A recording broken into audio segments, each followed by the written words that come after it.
Сәлем достар, бүгінгі видеода сіздерге Pinterest программасынан қалай видеоны өзіміздің галереямызға жүктеп аламыз, сол жайында видео болады. Егер де видеомыз ұнаса, лайк басып, комментарий жазуды ұмытпаңыздар. Ал енді қазір Pinterest программасын аштым.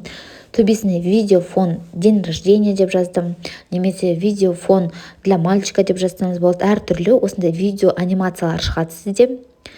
Осы жерге біз видео шақырту жасайтын боламыз. Келесі видеода обязательно осы видеоны дұрыстап қарап алыңыздар. Келесі видеода біз шақырту жайында түсіретін боламыз. Видео шақырту жайында. Осы Pinterest программасына қазір бір шаблонды жүктеп аламыз.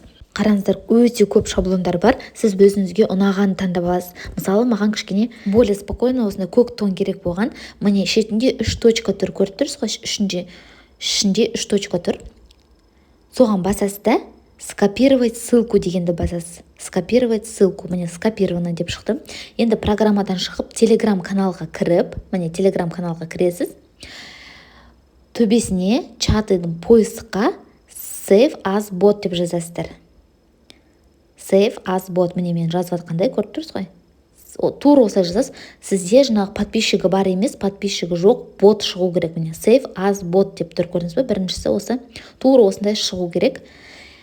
Осылай начатқа басасыз. Басқаннан кейін сообщениясына вставить им ссылкасын. Міне жаңағы Pinterest'тан жүктеп алған ссылканы осы жерге жай жазасыз. Болды. Енді міне осы видеоны сіздің шықты. Өте оңай, 1 минутта тезірек жүктеп алуға болады осылай өзіңізге. Енді осы видеоны галереямызға жүктейміз. Қараңыз. Видеоға бастым. Астында стрелочкаға бастым. Төбесіндегі стрелочкама бастым да, міне, сохранить видео деп тұр. Өзімізге жүктеп алдық ол видеоны. Енді қазір осы программадан шығам. Өзімнің галереяма кірем. Міне қараңыздар. Галереяна кіргеннен кейін, міне біздің уже шаблонымыз осы жерде тұр. Осы видеомен біз видео шақырту жасайтын боламыз келесі видеода. Обязательно каналыма подписаться етуді ұмытпаңыздар.